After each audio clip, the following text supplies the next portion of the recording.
City of Stevens Point Board of Park Commissioners meeting, recorded February 3rd, 2021.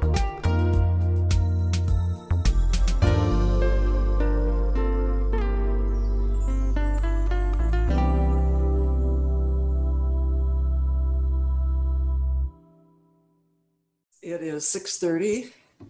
So the February meeting of the Board of Park Commissioners will come to order, please. And Ann, would you read the roll call? Sure. Freckman? Here. Godowski? Here. Hall? Here. Kirsch? Here. McDonald? Here. O'Connor? Here. Shabilsky? Here. Shore? Here. Slowinski? Here. Sorensen? And Zarazua? Here. Great, thank you. The next item is approval of January 6, 2021 meeting minutes. I move approval. Second. Oh, second. Okay, Sue moved and Sean seconded, I believe. Is there any discussion? Hearing none, all those in favor signify by saying aye. Aye. Aye. Those Aye. opposed? Aye. Okay. Any opposed? No. Okay, thank you. I understand item number 3, according to our director, has been pulled. Any comment on that, Dan, other than it's pulled or they're canceling? Just, I was contacted by the event organizer stating that they are holding off from in-person events right now. So they said that this event is no longer being asked for permission. Okay, great. So moving right along. Item number 4, approval of request by Recycling Connections to install 2 temporary recycling displays along the riverfront for June, July, and August 2021. And we've got Susan Schuller here. Susan, if you would like to make any comments or provide any information on it. Yep, in your packet, you will see that there is more information that is provided on this. I want to make a correction. It's not necessarily 2 temporary exhibits. I think we gave 2 locations as possibilities, but it's to select from one of those locations that we thought would be suitable for one exhibit to be displayed on along that green circle trail. So a little clarification on that. I'm welcome to take any questions that you may have about this. Recycling Connections is celebrating 40 years. We're looking at various activities within the community to celebrate this accomplishment and the work that they have done over 40 years that has made some really neat impacts on the community. I joined the organization 2 years ago, and Karen's here. Karen Sieg is here as well. She's been with the organization for longer than me, a couple decades, 3 decades more than me. So she's also here to help address some questions if you have. Happy to answer people's questions. Karen, do you want to anything to add? No, I'm sorry, I just joined, so I'll just let you or the committee continue. All right, thanks, Dan. Can you give us more information on it, please? You bet. So the only thing I'll mention is we have talked about things like mowing grass, and the staff is very supportive. We're excited if it would get approved tonight. The group Recycling Connections has been very responsive. If you noticed in the information, they stated that they have a member that lives pretty close to there. So we're very confident that they'll be able to maintain it should something come up, and we'll work with them. So our recommendation would be approval, and we can work with them directly if the committee would be okay to pick that final location based on what works best for them, as well as what we observe once we actually have it installed. Great. Anyone have any questions for Susan, Karen, or Dan? Mike. Yeah, I do have one question. How many recycling bins do we have along, say, from Clark Street up to Bucco for people to use? As in our park recycling. Yeah, for people to use. We were hiking along the river the other day, and I saw there were a couple up by the skateboard park. I'd have to get you that information. We have a list of actually basically the warm weather months where we put all the locations, and then we condense it for the winter. So I could get that for if you'd like it, but I don't have that handy. That's okay. I'd like to move to approve this item then too. Okay, great. Mike, I'll second. Zarazua, I was second. who was the second? I'm sorry, Makira. too many faces here. Alder Zarazua? Okay. Okay. Okay, we have a motion and a second to approve the request from the Recycling Connections. All those in favor, please signify by saying aye. Aye. Any opposed?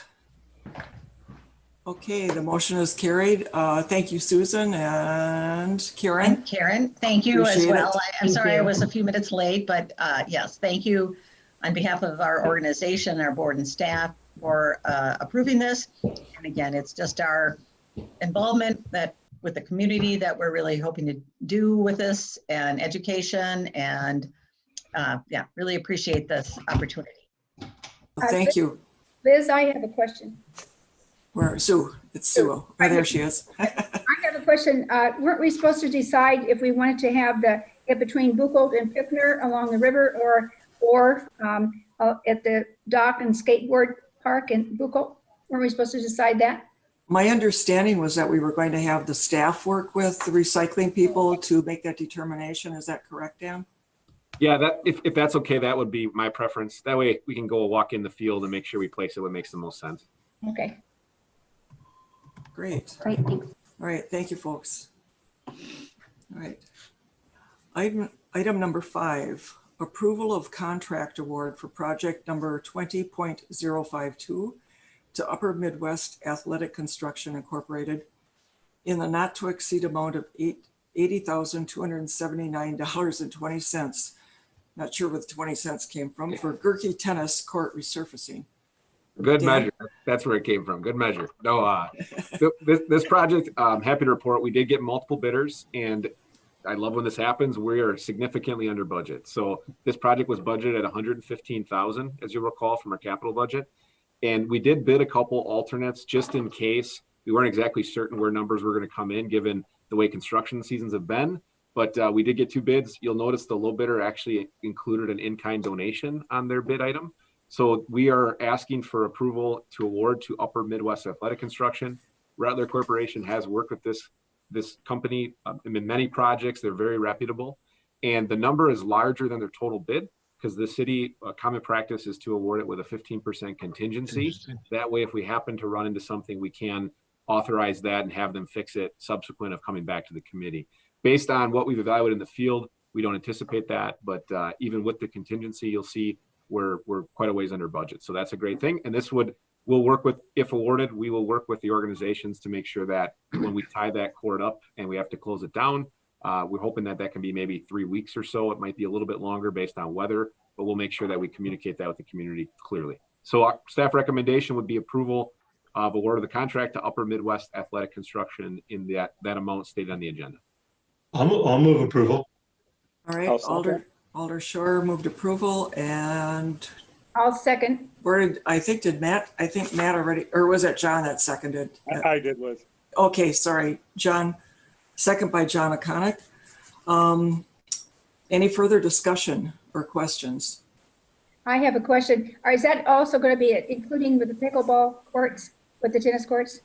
So there'll be three of the eastern courts will be lined with pickleball lines on the inside, just like they are now. And then the 3 western courts will have youth tennis lines lined inside of it so that the USTA items that are actually there have, they can turn the courts and do the youth sizes too. So yes to both. Okay, great. Any further questions? Okay, we do have a motion and a second. All those in favor, please signify by saying aye. Aye. Aye. Aye. Any nays? Okay, the motion carries. Thank you very much. Item number 6, approval of special events, lodge rentals, and organized activities. Dan, could you lead us on that, please? Oh, this item is on the agenda because as we turn the calendar to 2021, this is typically the busiest time of the year when special event organizers, lodge rentals, graduation planners for parties, the phone starts ringing. And this year it's been a little bit more increased because the difficult questions that are coming in addition to what are the cost of things is what can I do for number of people, what's the regulations, and what's the city's stance on city-owned facilities. So in the notes, you'll notice that I mentioned we're still using and operating underneath the 50-person maximum mass gatherings that was put in place by the Park Commission and then subsequently approved by the Common Council via consent agenda in 2020. Since that time, there's been a number of different things that have developed that at this point, these organizers that are talking to me and Ann through the front office, we're at a point where I wanted to come back to the Park Commission and ask if we're going to maintain that, if we're going to either amend it to either increase or slightly increase, or if we're going to take a different stance on it potentially and not allow things like special events. So before we get into that piece, and I guess I'll ask for the Park Commission's direction, I do want to touch on a few things that are happening already and are kind of underway so that you're aware of the information that the staff is working with right now. First and foremost, one of the largest, if not, I'd probably argue the largest event that happens in the city of Stevens Point in the Parks Department that we plan is Riverfront Rendezvous. So because of the contracts and the language and the booking and entertainment, sponsorship, everything that goes into Riverfront Rendezvous, we are underway of planning that event.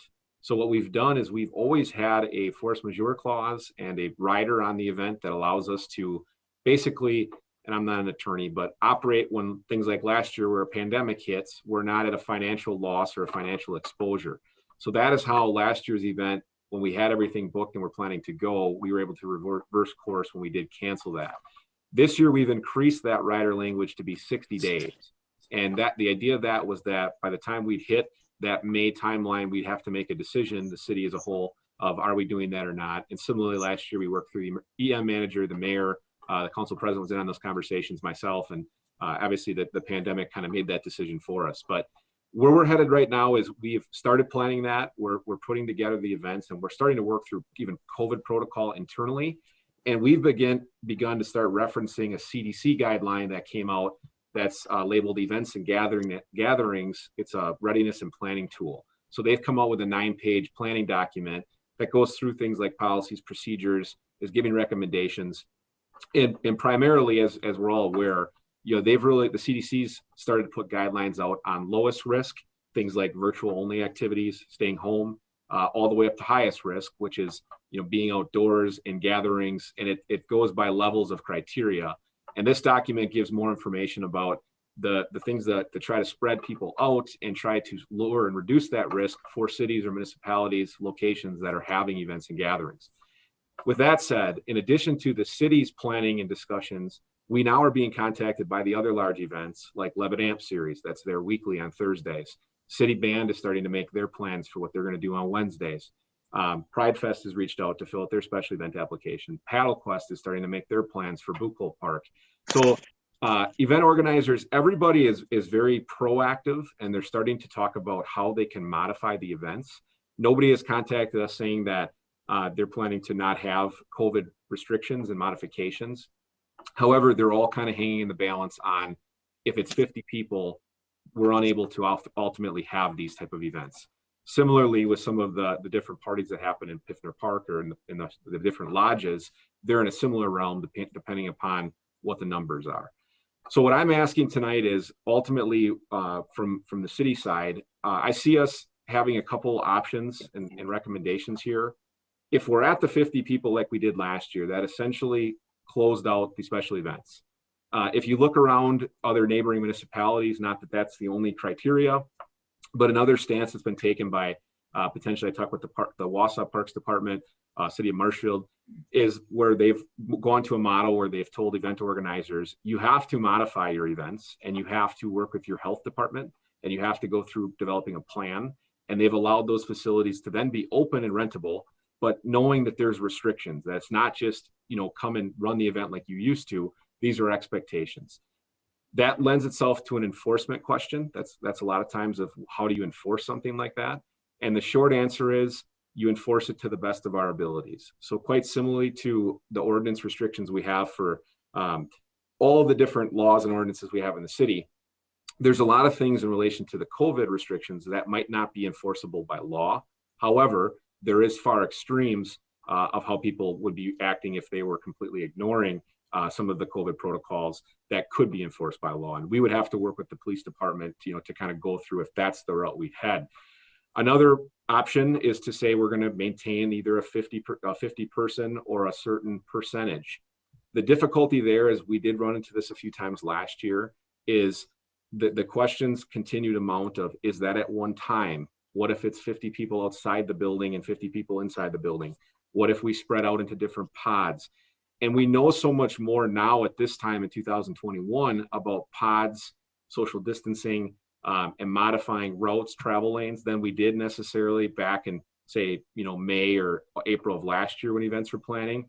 So some of the plans, using the Willet, for example, with some of the different collegiate games and things that are happening indoors there, are much more developed, and people are much more comfortable in those surroundings and kind of the expectations. So the most difficult portion of, say, a 50 person max or going to, say, a 25% max in an outdoor setting that's not necessarily fenced with a clear barrier, a clear entry, is really that enforcement issue, and as well as how do you count it? How do you know exactly? The third option, or kind of a last option, is do we just restrict and say that we're not opening that venue? That's a very difficult decision. And the other piece I'd add there is that there's nothing stopping an event from being on a different property. So if the city doesn't own it, if you reference some of the other agendas from within the city itself, there's special events being planned in the city. 10K run walk, I think a food truck rally is one that just got approved. Things are happening in other locations. So we are getting some questions also about, well, okay, if this gets relocated, or if I move to a neighboring area, then it looks like I can have it. So some of the organizers are being very, very respectful. All of them are being very respectful, but they also are understanding that there's some options that exist here. So they're trying to ask what direction we're going to go. From a city standpoint, in terms of staff itself, when I look at this and have been conversing, we've talked to the health department quite a few times about what we're doing with the Gerke Stadium, with the Willet. And they've reminded us and told us that they still have Health Order 1 out and in effect. Health Order 1 was the information we used about a year ago about the 50 person mass gathering. However, what their information on that now is that it's simply a recommendation, that they are not concerned about the numbers. They're concerned about the social distancing aspect, the cloth coverings, face masks when you're out in those locations, if you're ill, staying home. And that the things that they're reviewing, including when we talk to them about like the Willet, is that if you're in a large area and you're able to spread out, that can be a safe location or a safer location than, say, 5 or 6 people or 10 people in a small room that's poorly ventilated that aren't social distancing. So we are talking primarily about outdoor events here, but I guess what I'm looking for and asking for is we're at a place where we need to give some guidance to these special event organizers. And staff is asking for if we're going to maintain, or if we're at a place where we can start heading towards providing the CDC guidelines, providing the contact information and most latest information we've got from the health department, and then tasking these event organizers with getting approval and review and having a plan to enact to have these events in modified approaches, which is likely what's probably we're going to get to one way or another anyways for the foreseeable future. Even as more vaccines and things come out, I don't think these events probably ever look like they used to. So that's a long way of saying we're at a point where between now and really the next month, these event organizers need to make some decisions, and the city does too. And I'd be looking for some direction from the committee on which route you'd like us to go with these event organizers. Liz? John. I completely agree with Dan. I think we've come a long ways in the last 10 months with this. If we just say we're going to continue the 50 person minimum, these people aren't going to stop. People are ready to start moving on with this.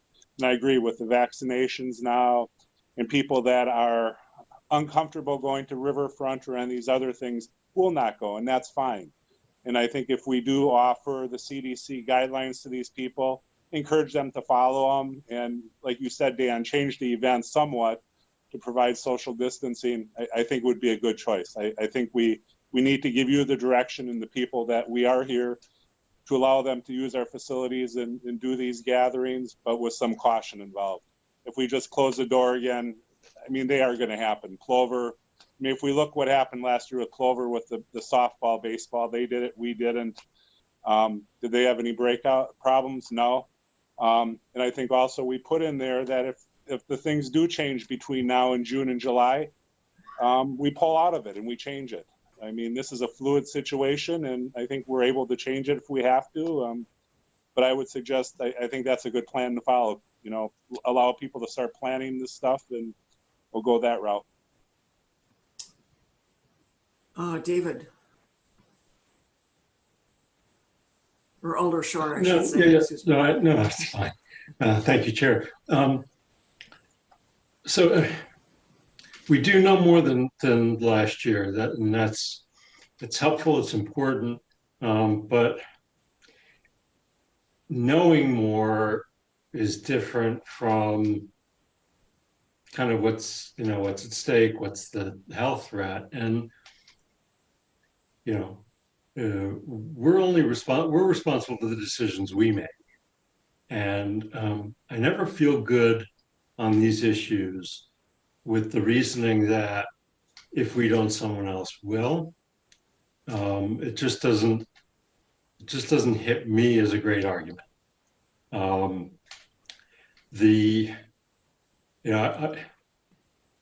wish we could, wait and know even more about the vaccine and where we're going to be, down the line. But Dan makes the valid point that for planning purposes, that's not an option for the event planners. The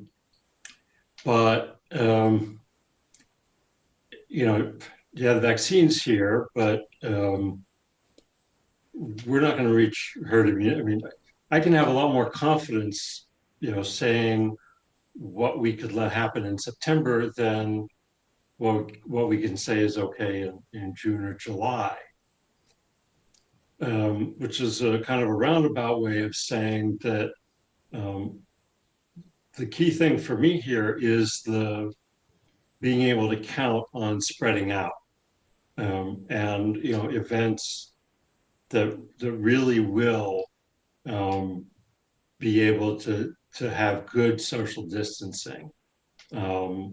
So I guess that's, I'd want to feel confident that that's going to happen. That because I know people want to be together.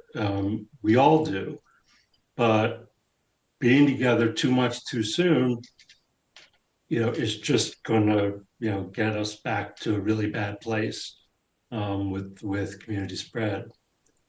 So I guess, as I say, that key thing for me is events where we can say, yeah, people really, will not be kind of bunching together. I know that we all we're social creatures, but that's kind of the danger of it, right? Is if we, let our guard down and, and get back together, we're going to see just more spread. Dan, what are the discussions being held regarding Riverfront Rendezvous? Like how is it thought that we're going to be able to carry that off? So here's the steps that we're talking about to start. And I can show an aerial map, which might help. But so the first thing we're trying to do is eliminate congregation points. So for example, if you look at the south side of if you could vision all the food tents that line Crosby Avenue, we've always had a covered seating area where everyone would go, and after they got their food or drink, they'd sit underneath the sun. We intend to remove that and actually take the picnic tables and spread them out 6 feet or more apart, and then carry them over across the street as well to give people more opportunity that if they want to sit down, they can, but they're not, lumped in underneath, say, an overhead sheltered area. Now, one thing is we do have some that are going to want to get out of the elements. So we're planning to transition what we call the family fun zone the family fun zone on the east side of Crosby. You recall there's kind of a stage tent there that used to have magic shows and things under. We intend to go with half as many tables as what a normal tent would fit and spread them with the sides open. So that should save maybe somebody that can't handle the sun, or, somebody that maybe has a reason, sunburn or whatever, or the heat element is getting to them, that they can get in the shade. So then from there, what we've talked about is now we need to work on the lines and where people congregate primarily. So first thing that came to mind is our vendors. So the food vendor tents. So by moving that southern I'll call it a southern border of where we had that food tent, we're hoping to spread, 4 or 5 feet or more. If we can get to 6 feet, it'd be great. We just don't know if we can, between the food vendors themselves, and then put a sneeze guard, which will be on the front on the counter, so that when people approach the counter location, they're going to have a barrier between them and the servers, as well as the distance between the actual lines themselves. You'll also recall, and again, the aerial would probably help more here, but we have a traffic line. We put a plastic fence up that allows people to stand in line for the food vendors, but then the people that are sitting in the park are on the other side of it. We intend to move that barrier fence into the park further, which will affect the seating a little bit, but to allow a longer line when you're actually in line for the food vendors themselves. That's just that piece of it. The other thing is, as you've all known, the beer tents are a large area that people would congregate under. We're talking right now about, can we shrink the tent to get the serving counter to the edge of it, where you would then approach the counter to grab your beverage, but then leave and not necessarily stand under it. Again, trying to make it more of a, and again, with alcoholic beverages, we have to ID and make sure that we're doing it safely, but that it's more of a pass through than a congregation point. We've already bought standalone hand sanitizer stations that we intend to spread throughout the entire grounds, so that we can have the hand sanitizer locations basically everywhere you can see, especially in the bathroom locations. Things like the bands that are going to be in a congregation point, we're talking about getting an RV that we would clean top to bottom, place the headliner in. They would be with their pod. They wouldn't interact then with the stage crew or the setup. Other things like the Piffner building, we've already talked, we can't do that as a traditional model where you'd have them around and everybody packed in, and used to have peanuts that everybody could eat and congregate and kind of grab. Our intention there is to actually close the back beer area, pushing the serving counters to the exterior again, so at the doorways, so that no one would actually enter that location where the staff would be working. Barriers there again. Move the stage location to, say, the garage door that would be open to let the air ventilation in, and then reduce the tables. Signage is going to play a huge role. We'd have to have signs out. We've already talked through about having your mask and being, required. Again, the level of enforcement, something we have to work through, but required to have a mask when within 6 feet. So that way, if you are going to those areas where you're going to be around people, you can grab that. One benefit we have with Riverfront is people typically bring a lawn chair. So we're hoping by painting a grid system in the lawn, and that grid system, we believe, would be something that would meant Levitt amp, for example, weekly. So it's not like we're just painting it for once. It could be something that would be maintained for the summer, but it would give a visual cue of where people can be to be 6 feet apart. Now, I can't stand here and say that when people start having beverages, and as social creatures as we are, that as the day goes into later in the evening, that some people might make a choice or start to congregate as the music is played. Music moves people. We move closer to it. So those are things that I don't have great answers for, but some of the sequencing of the day itself, we do feel confident that we can spread out. Then the other element is our logistical setups for it. So we've already talked about the increased frequency of cleaning.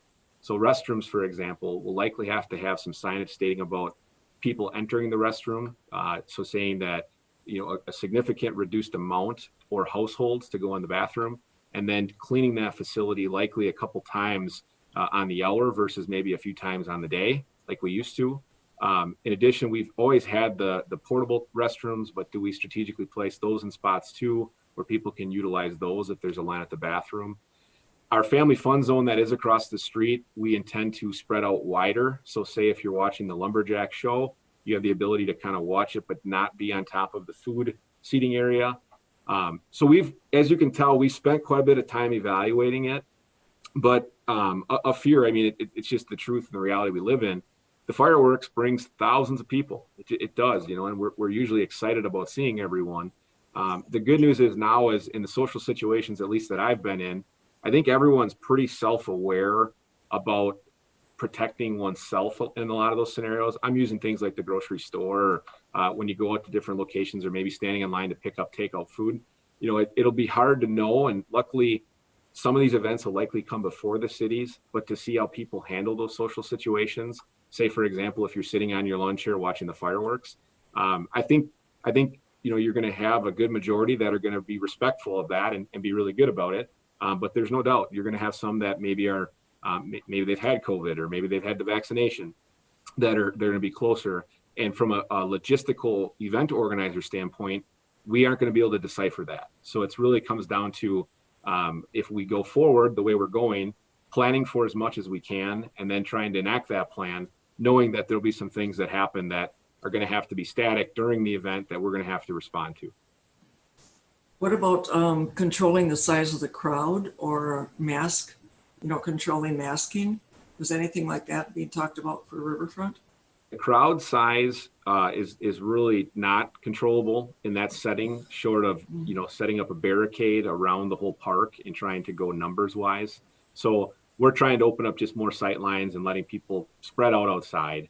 In terms of mask enforcement, as we've seen in our political climate right now, that's a tough issue. What can be enforced and what can't be, as well as all of the medical reasons that some can't wear a mask. So if this would go forward, what our planning sequence is looking towards, or what we're working on right now, is that heavily visual reminders, all staff in masks, and mask requirements being posted. But again, the enforcement would be just to our best of our abilities. Law enforcement is down there in responding to things that we have to respond to, but there definitely would, the likelihood of some not wearing masks would be there. Other questions or comments, Matt? Yeah, I'm trying to get to my mute button. Sorry. All the things that I was going to say or comment or suggest, you said and listed off as the ideas that I was thinking about. The one thing that you said, I think that makes sense to me, is that we've come a long way and people have gotten a lot smarter about going about their business as normal, whatever that is. But they, people are going to restaurants now, and they wear a mask and until they eat or whatever. So I think that there's a lot of people that have gotten a lot smarter about how to operate, and you can't expect everyone to be smart, to proceed with the kind of caution that you might want. But you've obviously put a ton of thought into how to modify Riverfront is one example. And if you can provide that kind of direction to other event organizers and make it a requirement and expectation, not a suggestion, I think that would be good. And what John was saying about people just needing to get back to some kind of normalcy, I think there is something to that, and people will do whatever it takes, I think, to have that normalcy. If it means, wearing a mask and sitting in a painted circle, I think people would do that. I don't think that people in this community, I would say the vast majority of people in this community are respectful and responsible. That's just, maybe I'm biased. Okay. What do our alders think of this? Alder Slowinski or Zarazua? Yeah, I don't know. Honestly, this is just such a difficult thing. I'm very thankful to Director Kramer that so much thought has been put into how this could work and what could be modified. I guess I'm a little concerned about whether or not masks can be enforced, because I would hope that around like food tents and people going to the bathrooms and areas where people are congregating and not just with their own household, that we could find a way to be more strict about wearing masks in those spaces. I guess that would be the biggest thing for me. I mean, I agree. We are at a better place maybe than we were when we were talking about this last year. I don't know that that's really true, but I guess we're more hopeful because we have a vaccine, and I think with time, people have just become less fearful because we're just dealing with it and it's becoming a reality for us every day. I don't think that means that we're safer. So I'm just hesitant, but I'm glad that we're having this conversation and looking at how things could possibly work. I think that the plans that you're laying out, Director, are a really solid start. So that's it. Liz? Yes, John. Liz, I guess, or or go ahead, Jeremy. Oh, I guess I just want to, I agree with, what John had said, in the beginning of this conversation, that, I stated this when we talked about the Gerke last meeting last month. And, this is not going away anytime soon. I think people are beginning to kind of learn to live with this, using common sense, being aware of what's going on around them. Again, this is not going away anytime soon. We have the vaccinations, but we have to start kind of building around this and planning around this. And I think what Dan and the group has done is great. And I agree with, coming up with a plan and kind of starting to move forward with starting to have events again and opening up again. So that's my comments. Thanks. Thank you, Alder. Mike? Yeah, I kind of agree with John and Alder Slowinski too. I mean, it's been about 11 months, we've been locked down. A lot of people haven't been anywhere in that time, but the vaccine's out, a lot of people over 65, we got our first shots last week already, and looking forward to like seeing grandkids and stuff and getting together. And from what I've learned, read about these shots, that we're going to have a good chunk of people vaccinated by summertime, and even if some of these don't totally prevent it, what supposedly they've prevented hospitalizations and deaths. And I guess I'm 72 years old, and I've seen a lot of sickness. I've seen flu's been around for a long time. People do get sick from stuff. And people are probably still going to get a little sick from this, but if we could stop it from killing people and having these hospitalizations like the vaccines promise, I think it's time we open up a little bit. And like somebody said, people are going to go elsewhere. There's going to be stuff planned for people to go to, and I think we need to do stuff in our town too. Mm-hmm. And most of the time, people in our community really have the ability to be spread out unless they're in nursing homes and some of these apartments. And so, I think we really need to loosen up a little bit. Liz? John, yes. I guess what I see is we're just giving Dan permission to start going with this. If we don't, these festivals are going to occur, but like I said, they're going to go someplace else. If we allow him to start planning these things, we're going to continue. And if we put the regulations in there for people to follow the county health regulations, the CDC and whatever, if things change between now and May and June, after we do our football and track in March and April, if we see an uprising in this, we can change it. Mm-hmm. I see it as a chance for him to get things moving. Mm-hmm. Thank you. Dan, in our agenda notes, you indicate you're looking for us to consider amending, extending, or removal. So whoever wants to make a motion on this, we need to be a little bit more specific. And Dan, I don't know if you want to address that at all. The biggest thing, I guess, ultimately, what I need as staff here is that once we sign the special event permits, right? So if tonight the commission says we're comfortable with special events happening again in Piffner Park primarily, but we're going to have them in Buchholz and others, then these events, when they come in, if they're not significantly, by our definition of our policies, if they're not significantly different in the park, they don't come before the park commission. Mm-hmm. So staff would sign them and they'd start planning. And if the park commission's comfortable with that, what I would propose here is that we would give them a full handout that would state, here's the contact information for the health department. You must contact them. You must have a plan that they work through. Here's the CDC link to events and gatherings, and give them the same disclaimer language we gave last year about the 50 people, but saying that this is the requirement. And I'm also comfortable stating that, if it's part of the motion tonight, masks are required. That just, we have to, the part that I just wanted to mention, because that's come up, is that, there is enforcement, and I'm not law enforcement, so I can't get into that piece of it, but there's a lot of things that are allowances on the mask mandate. And there's some difficult pieces of that. I'm not saying we can't work through that, but when you start having those things and then you've got a lot of people coming and going, and then, they take a drink of water, is it allowed to have that mask down, and the mask goes back up? There's some enforcement things from a event standpoint.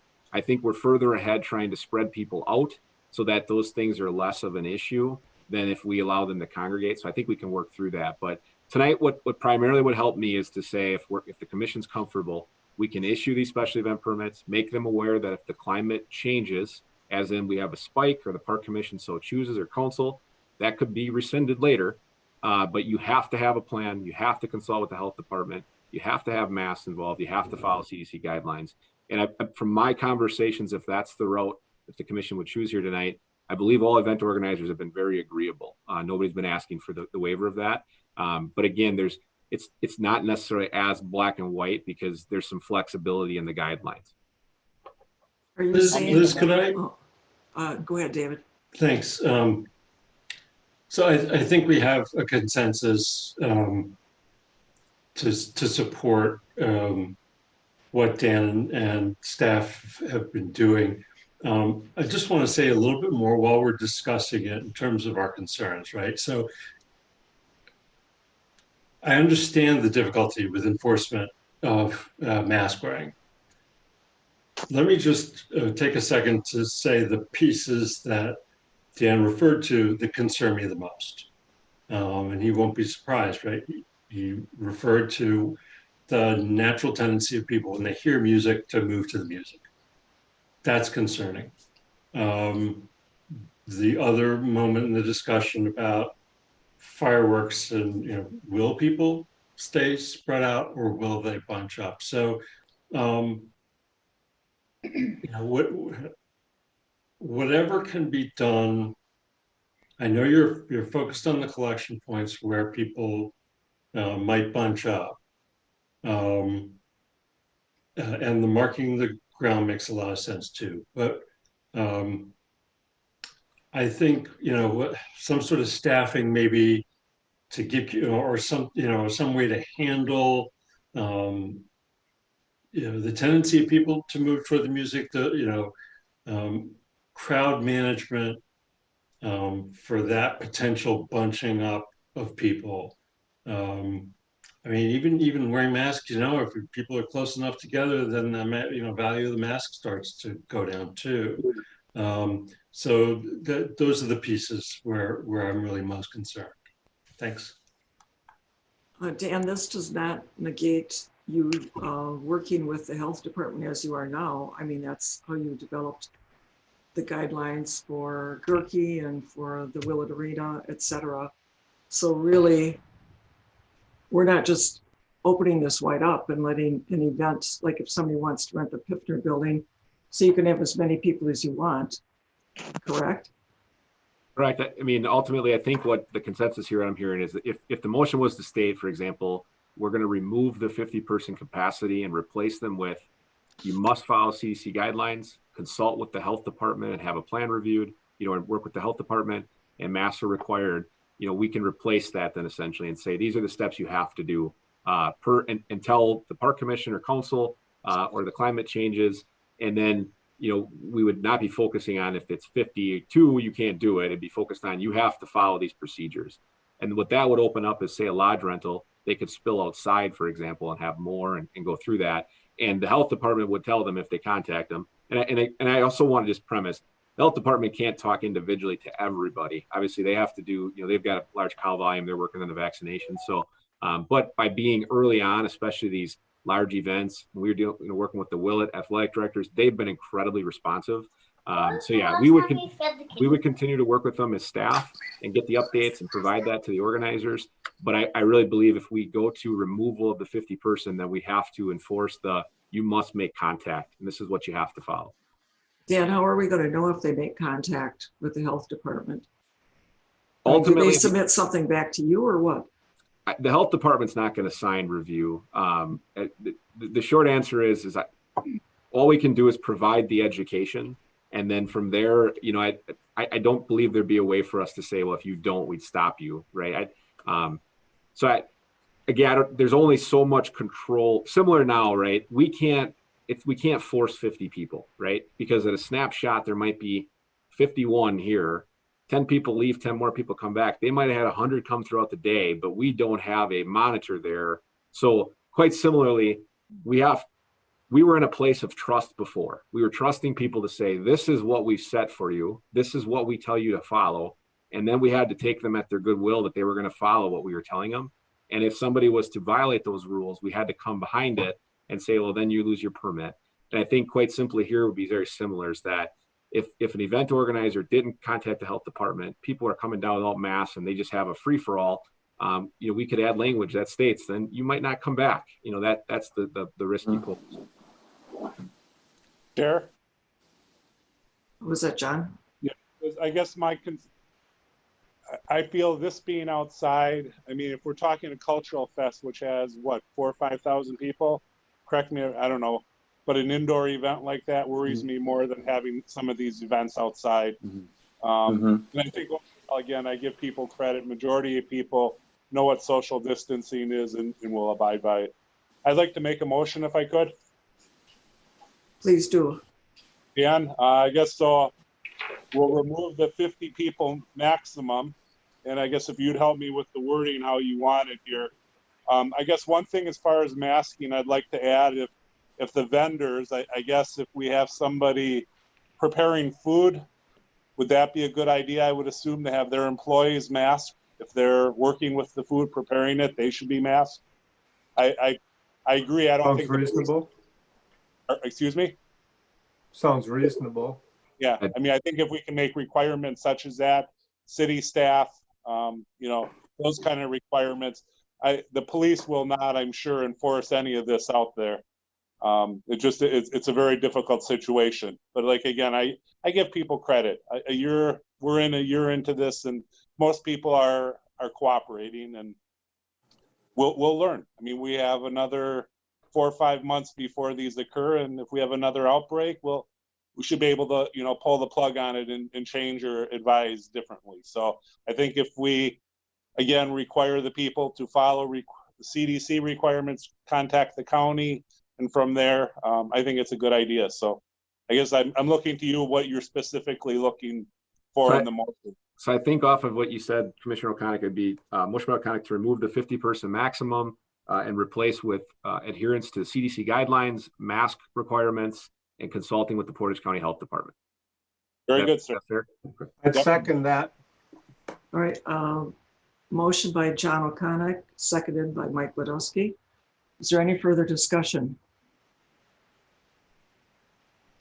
Seeing none, all those in favor signify by saying aye. Aye. Aye. Opposed? Okay, the motion carries. Thank you very much. Now director's report. Dan. Okay, so we've got a couple big projects that we're working through. The first one that's coming up is the Bucco Playground project. So we will be opening bids for that on February 18th, and that'll be before the commission next month. And we're hopeful. We've got the equipment kind of set out. We'll show you kind of a full rendering of that next month. But the site work and the concrete work and drainage is all bid, and the 18th is when we expect to open those bids. The Iverson restroom project is just update there. As you recall, we awarded the H&H, the hydrology study, last month, I believe it was, and that was to set the 100-year floodplain level, so we know the elevation we could set the building. That process is just about to wrap up, and we were looking at an alternative location. So essentially, because right now it's across the street from the shelter and the ball field, and really where people are walking and using the park when you're not driving through it, right now you have to cross the street. So we were looking about putting it on the other side, adjacent to the parking lot, so it wouldn't block the toboggan runs, but it would be closer to the shelter. Where it looks like right now, the preliminary results is the existing location is above the ordinary high water mark, and it looks like that alternative might be below. And if that's the case, it might steer us to replace it where it is now. And obviously it's function there, and we probably would improve the crosswalk when we would build it. But I'll have more of an update as well as a review of what the actual building will look like next month. We're meeting here in the next couple of weeks to go over the H&H study and then to go over the budget of the building. So we're making some progress on it. It may be something that if it takes us a little longer to design, we might be looking at, do we leave it in service as it is and then replace in the fall? But we'll get to that when we know more of a timeline. But right now we want to make sure that we put it in the right spot and that we're not going to create any floodway issues. Dan, what about the volleyball court area? Is that where you were talking? The volleyball court area? Just to the east or the south of the pavilion? We were looking actually to the west of the pavilion and either to the south on the corner of the gravel lot and the roadway or up in the northwest corner directly to the west of the shelter. How many people from the playground come across?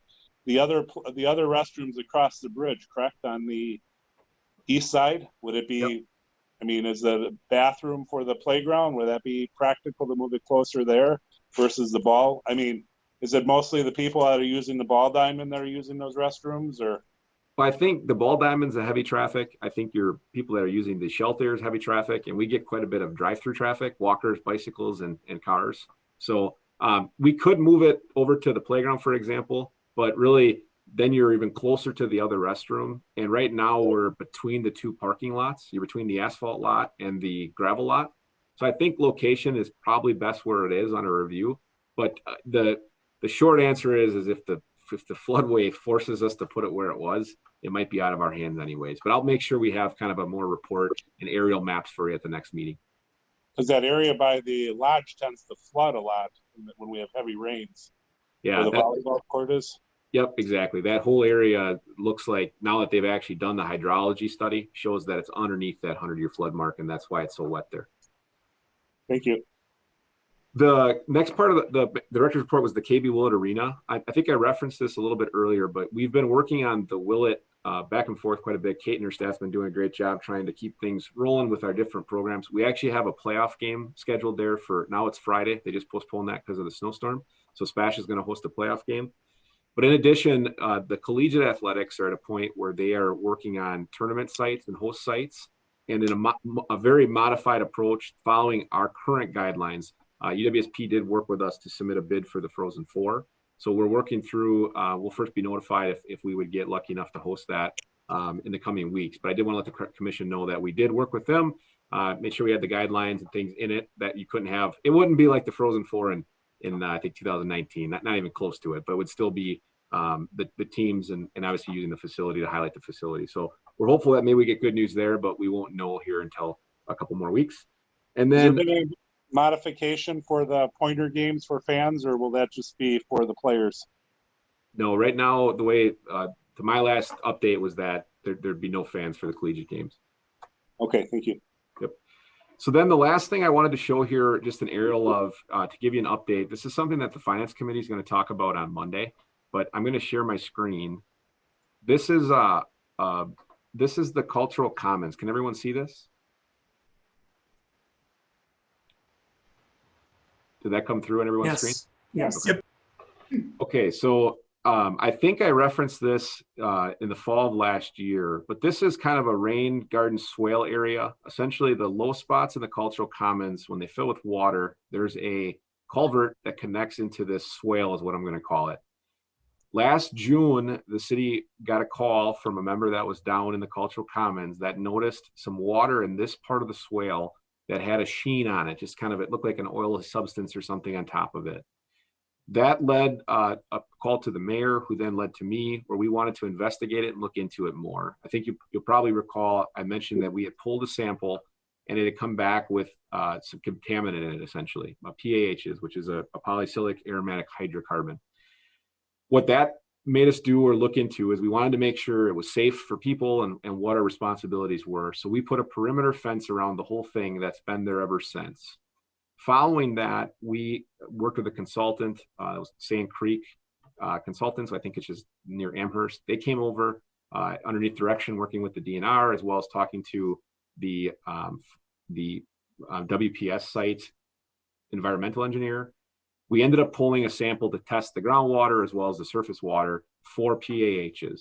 That was in really late summer of last year.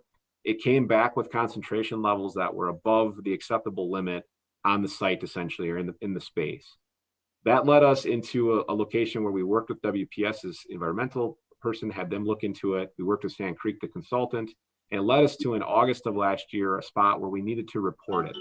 So we did submit it to the DNR, letting them know essentially that that we were aware of this, that it was on a property that we owned, and that we were looking for guidance, and we wanted to fulfill the state statute part of reporting this to them. It took them a few months. We first got notification back in November, going into December, that ultimately named the city of Stevens Point as the responsible party. What that means is the letter states it's not proven or does not show that we have caused the contamination, nor that we didn't cause the contamination.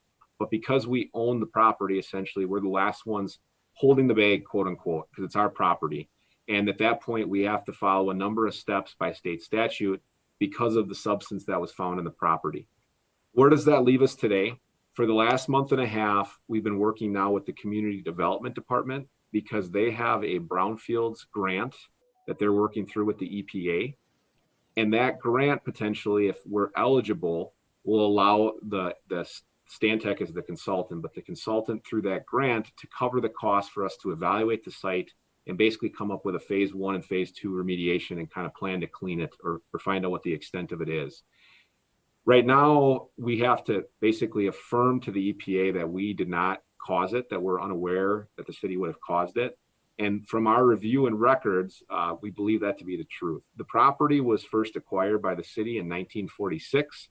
It was taken from Consolidated Water and Power Company as part of their recreational rights and flooding requirements through their FERC license, the Federal Energy and Regulatory Commission, which I know is getting way into the weeds of it. But short answer is we have to deal with this. The city as a responsible party now has to figure out what's the extent here and then come up with a plan to do something to correct it. It's safe to recreate in the park. There's no harm there in that piece. We fenced off the location that this was seen. It was dug because of the Cultural Commons project. And on Monday night, the Finance Committee, because they review that grant, they're going to be reviewing a memo from Director Karnowski and I asking for affirmation from the Finance Committee to state that we do not believe we caused the contaminant. Our hope then is that the EPA will make us eligible and we'll start down that route and hopefully save the cost from the city side of paying for those studies. So I wanted the Park Commission to be aware in case you're contacted or you go down and see the fence. We are in contact with the Cultural Commons Committee. We're talking with those that are around the area that are affected, and we'll keep the fence in and do whatever we're required to do. And then we're hoping that by bringing this consultant in, if we get that acceptance, that'll save some of the costs up front. That we don't know right now what the extent of cost could be down the road, should something need to be cleaned or, fill's got to be placed or things of that nature. So that's the first in-depth explanation of that. I can take questions on that if somebody has it, but I wanted you to be aware that Monday night it is a park item, but the Finance Committee will be reviewing that. And aside from that, that is the director's report. Watch out for the snow, and the sledding hills should be in fantastic shape following the cold weekend. So great. Thanks for the update. Anyone have any questions for Dan on any of the items that he covered? Dan, can you just say again, what is the contaminant that was in there? It's basically the category. They're polycyclic aromatic hydrocarbons, PAHs. And they're compounds within that family. But all there's there, so if you'd like, just contact me tomorrow. I can always send you a slight report that gives you more detail if you'd like it. Okay, sounds good. Thank you. Great. Okay. If there's no more questions for Dan, then we'll look at item number 8, adjournment. Can we have a motion to adjourn? I so move. All right. All those in favor? Okay, thank you, Mike. All those in favor signify by saying aye. Aye. Aye. Okay. Opposed? No. Okay, the meeting's adjourned. Thank you all very much.